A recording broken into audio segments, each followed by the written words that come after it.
Você que achou 1 Reis 18:29, diga glória a Deus.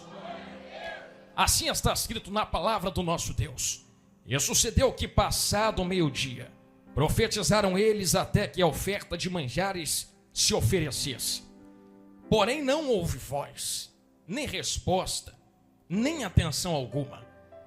Então Elias disse ao povo: chegai-vos a mim. E todo o povo se chegou a ele. Então Elias reparou o altar do Senhor que estava quebrado. Verso 31.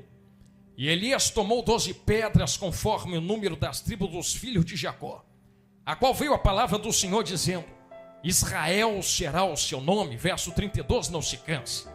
E com aquelas pedras edificou o altar em nome do Senhor. Depois fez um rego ou uma vala em volta do altar, segundo a largura de 2 medidas de semente. Verso 33.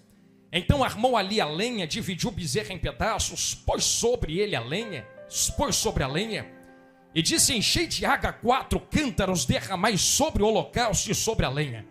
E disse: fazei isto uma segunda vez, e o fizeram uma segunda vez. E disse: fazei isto ainda uma terceira vez, e fizeram uma terceira vez. Não se canse, de maneira que a água corria em torno do altar, e ainda até a vala se enchia de água.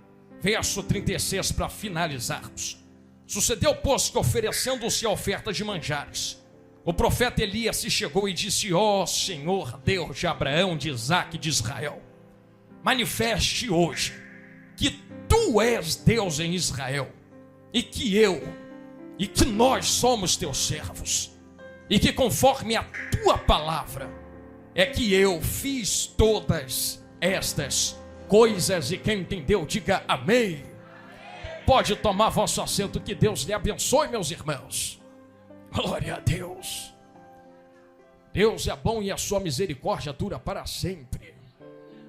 Olhe para mim isto, mantenha seu olho conectado no meu agora. Quero olhar no seu olhinho. Eu tenho algo de Deus para entregar para a sua vida e para o seu coração. Eu fiz questão de nós lermos todos esses versos, para que os irmãos entendam toda a liturgia que existia e envolvia um culto oferecido a Deus. Não bastava apenas Elias chegar no altar, queimar o bezerro em cima do altar e dizer: Deus, receba aí o que é teu. Não. Os irmãos observaram que ele fez um passo a passo. E antes de partir o bezerro em pedaços, colocar os pedaços no altar sobre a lenha, tocar água em cima 3 vezes, e depois colocar uma oração diante de Deus para que fogo descesse do céu, ele fez algo que eu considero a parte mais importante de todo esse culto que ele ofereceu a Deus. Ele reparou o altar, ele consertou o altar. E há quem diga que o altar é a finalidade, e eu digo por onde eu passo que o altar não é o fim. O altar será sempre um meio para um propósito final. O altar é uma ferramenta para se alcançar alguma coisa. E não estou exagerando em palavras aqui esta noite. É por isso que existem tantas pessoas aí fora que estão corrompidas, porque existem pessoas que estão pensando que o altar é o seu Deus. E quando pessoas começam a achar lá fora, que eu sei que vocês são crentes, que o altar é o seu Deus, eles começam a servir o altar. E como o altar torna-se o seu Deus, e não suportam ver o altar sendo usado por outro que quer alcançar Deus, brigam entre si para poder alcançar o seu próprio Deus. Mas quem serve a Deus entende que altar é só uma ferramenta para alcançar Deus. É por isso que Elias está reparando o altar. Mas eu quero levar vocês por um caminho diferente esta noite, porque talvez nas vossas mentes e nos vossos corações você esteja pensando: já sei, pregador, eu já sei por onde o caminho você quer seguir, e você vai dizer que Deus vai descer com a vara dentro da igreja. Não, eu estou dizendo que o que Deus quer falar conosco esta noite é muito mais profundo do que um concerto de igreja. Pregador, tu veio de longe para falar disto. Eu vim dizer para vocês que um concerto é com cada um de nós. Desde este que fala contigo desse altar a quem ouve aí de baixo, quem está no som, quem está nos instrumentos, quem está em pé ali atrás, quem está no som, quem está, perdão, ali na escada. Pregador, por que você disse isso? Porque no Antigo Testamento o altar se revelava como algo físico, irmãos. Era necessário você pegar algo fora, e colocar sobre algo físico fora para que Deus respondesse. Só que você sempre vai ver dentro da Bíblia vários altares sendo levantados para Deus. E se você com carinho em casa depois, não precisa ser agora, pegar a Bíblia para ler, você vai perceber que holocausto, que é exatamente o que Elias está fazendo, teriam 4 ofertas a serem oferecidas a Deus. A primeira oferta poderia ser de uma pombinha, a segunda oferta poderia ser de farinha, a terceira oferta poderia ser de cordeiro, e a quarta oferta poderia ser do bezerro, que é a qual ele está oferecendo. Deus havia colocado uma possibilidade para qualquer pessoa oferecer algo para ele. Se alguém olhasse para Deus e dissesse assim: Deus, eu quero te ofertar, mas não tenho dinheiro para comprar um bezerro e entregar no seu altar. Sabe o que Deus falava? Não tem problema. Se você não tem nível para alcançar um bezerro, eu abaixo um pouco, você pode me oferecer um cordeiro. Aí alguém inventava a desculpa: não, meu dinheiro não alcança o cordeiro. Eu abaixo mais um pouco, você pode me dar uma pombinha. Não, Deus, eu não tenho como comprar uma pombinha. Então eu abaixo mais um pouco.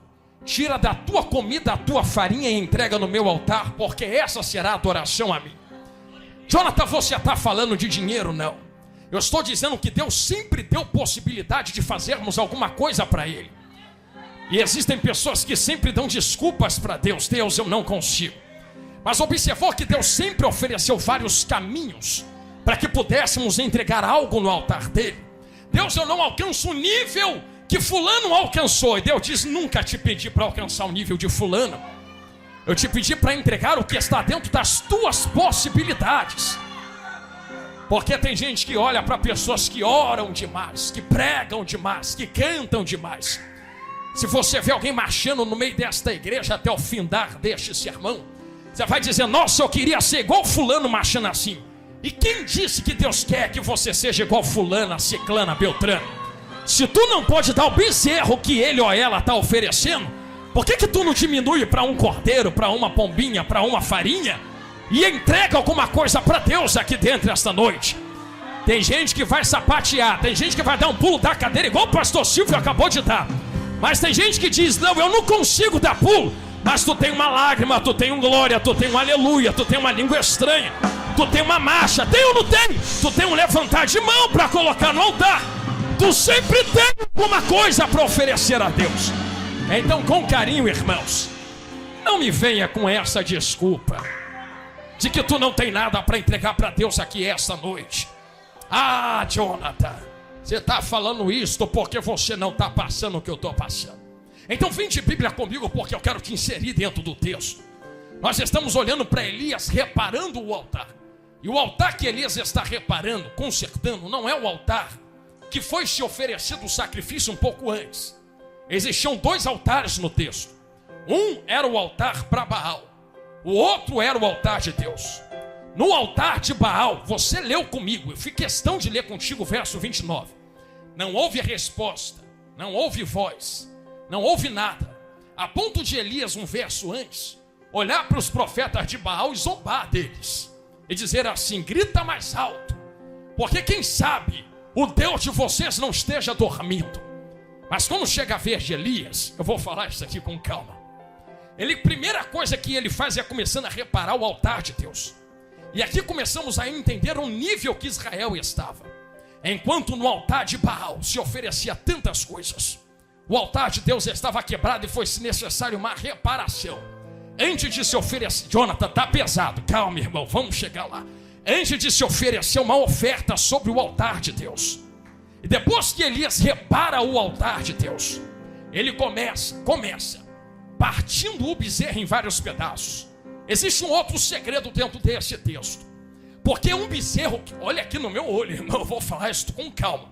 Um bezerro que era oferecido a Deus nunca era oferecido pela metade, ou com defeito. Já entenderam? Na esquerda, vou falar olhando para a direita agora. Pregador, só tive dinheiro para metade, era melhor ter dado o cordeiro do que comprar um bezerro pela metade e oferecer a Deus. Por que você está falando isto, Jonathan? Todas as ofertas que eles ofereciam em perfeição.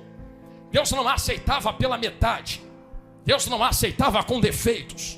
E sabe por que Deus não aceitava o bezerro, ou o cordeiro, ou a pombinha pela metade ou com defeitos?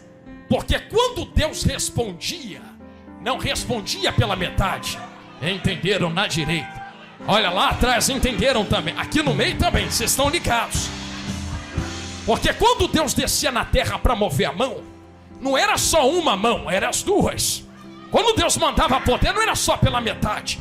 Só que o problema é que tinha gente na terra que queria o poder inteiro, mas colocava oferta pela metade. E entenda que eu não estou falando de dinheiro, eu estou falando de algo que se entrega para Deus. Eram pessoas que ofereciam pela metade no altar quebrado, mas queriam que Deus oferecesse tudo por completa em perfeição. Então a primeira coisa que Elias faz, se queremos que Deus haja por completo, também temos que entregar tudo por completo. Começando pela reparação do altar, depois pela oferta que se coloca no altar. Colocou a oferta no altar, coloquei, cavou a vala em volta. Joga água a primeira vez, joga água a segunda vez, joga água a terceira vez. Algumas pessoas vão dizer que Elias jogou água para zombar dos profetas de Baal, dizendo, tá vendo? Meu Deus coloca fogo até na água.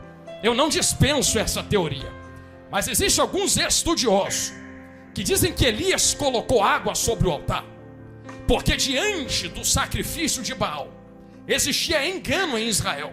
Sabe o que os profetas de Baal faziam? Eu sei que aqui só tem profeta verdadeiro entre vocês, irmãos. Estou falando de gente lá de fora. Sabe o que os profetas de Baal faziam? Escondiam um fogo estranho embaixo do altar. E quando iam tocar tambor para Baal, aquele fogo estranho escondido embaixo do altar começava a pegar. O povo de Israel via esse fogo estranho pegando e dizia, Deus respondeu, Baal está aí. Só que nesse dia nem fogo estranho deu jeito. Nesse dia nem fogo escondido deu jeito. Nesse dia o fogo de Baal não apareceu. Elias tocou água no altar de Deus para dizer, vocês escondem fogo estranho, se aqui tiver a água apaga. Eu vou falar de novo. Lá fora escondem fogo estranho, aqui não. Aqui é altar de Deus. Taca água, porque se tiver fogo estranho, o fogo vai apagar agora. Se tiver sacrifício, não vai ser fogo estranho. Vão dar glória, quer ver? Se tiver sacrifício, o fogo vai ter que descer do alto, do alto, do alto, do alto, do alto, do alto, do alto. Ou é fogo de Deus ou é fogo de Deus. Fogo estranho aqui, a gente taca água na cabeça, toca água em cima, apaga o que está escondido, para que o fogo desça no altar. Eu vou falar com calma para ver se 2 ou 3 pegam no meio da igreja. Depois que ele taca a água no altar, a oração dele é simples, irmão. E eu gosto desse tipo de oração aqui. É oração que não faz curva, é oração que vai direto ao ponto, é oração de guerra. Ele não enfeitou a oração, ele só olhou para o céu e disse, Deus, a glória não é minha, é tua.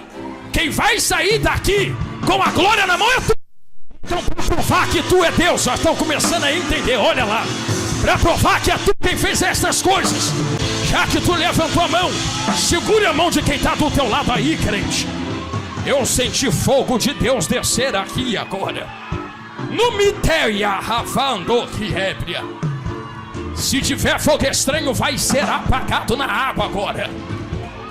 E se quer fogo, vai ser fogo do alto. Levanta a mão de quem está do seu lado e estremece no ar agora. Isto. Enquanto tu estremece, a lenha pega fogo. Enquanto tu estremece, o bezerro pega fogo. Enquanto tu estremece, até a água. Enquanto tu estremece, o altar é lambido no fogo, a vala é lambida no fogo, é tudo tomado de fogo. Mas fogo de Deus, fogo de Deus, fogo de Deus, fogo de Deus. Eu vou deixar você dar glória, daqui a pouco eu prego de novo. No miterra, alabando biquetelevarúcia. Ai, ai, ai, ai, ai, varão.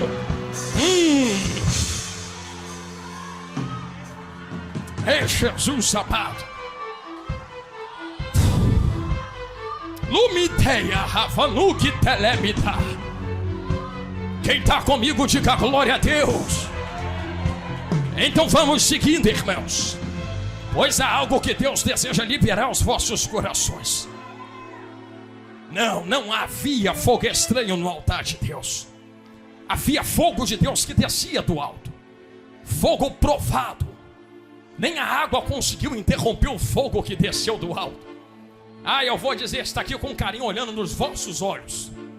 Pregador, por que é tão importante apagar fogo estranho e só deixar pegar fogo do alto? Eu te respondo agora. Certo dia Jesus desceu do monte com discípulos.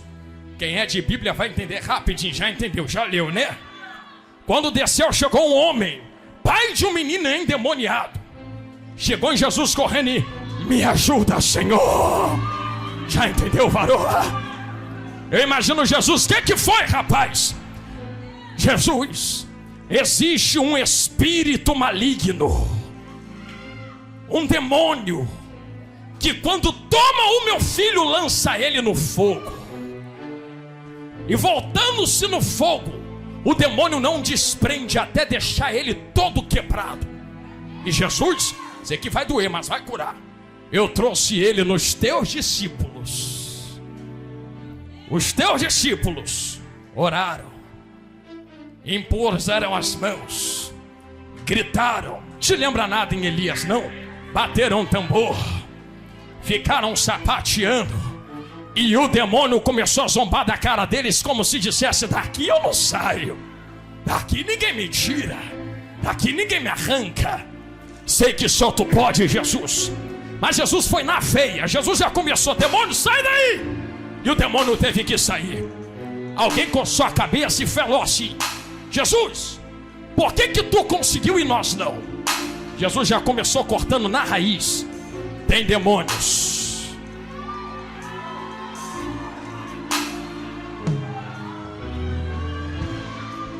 Jesus expulsa o demônio lá de casa. Tem demônios. Jesus, demônios que só saem. E Jesus vai doer, mas vai curar. Diante de jejum e diante de... irmão, se tu entendeu, estica a mão pro alto que lá vai. Eu vou falar, está aqui olhando nos vossos olhos. Eu vou falar com calma de novo, pastor Silvio. Vocês não perceberam não que em Elias o fogo veio de cima? E com Jesus, Jesus desceu de onde? Do monte. Só se desce quem está em cima, filha. Com Elias foi Deus que mandou fogo. E no texto do demônio que lançava o menino no fogo também, tinha um fogo no alto maior do que o fogo que estava embaixo.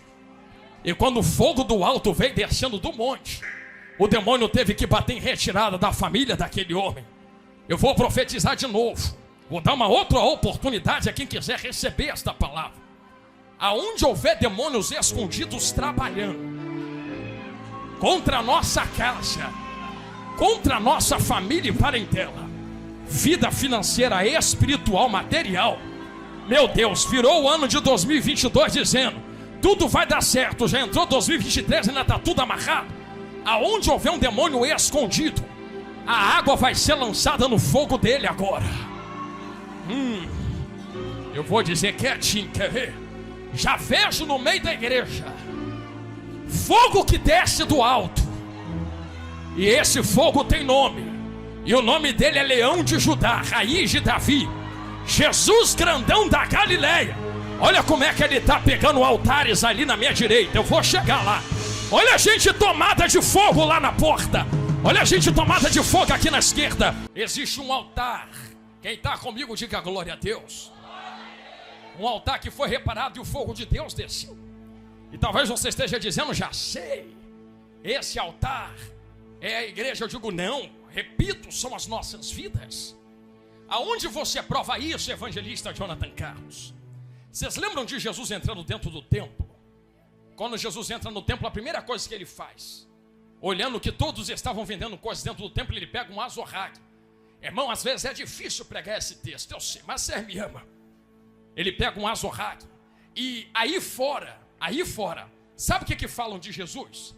Jesus é amor. Jesus passa a mão na nossa cabeça. Esqueceram de ler o dia que ele pegou um azorrague. Jesus é bonzinho. Lê o dia que ele pegou um azorrague na mão. A zorraga é uma espécie de chicote, de corda. Ele pegou na mão e começou no lombo de todo mundo dentro da casa. Toma, toma. Lê depois na Bíblia. Aí ele começou: não façam da casa comércio. Por isso Jesus entrou com a zorraga na mão. Era como se ele dissesse dizendo: quer fazer da porta para fora. Eu vou repetir, porque eu sei que tu embicou, mas tu me ama, não ama? Te amo também. Sei que doeu, mas sei que vai curar. Doeu, mas curou. Quer fazer? Quero, da porta para fora.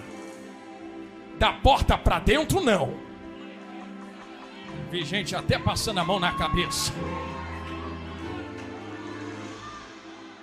Pregador, fala uma palavra de motivação aí para mim. Dá aqui a motivação. Quer fazer? Da porta para fora. Entrou da porta para dentro, tira a sandália do teu pé. Porque o lugar que tu tá é terra santa, é casa de Deus, é casa de oração. É esse do Deus aqui.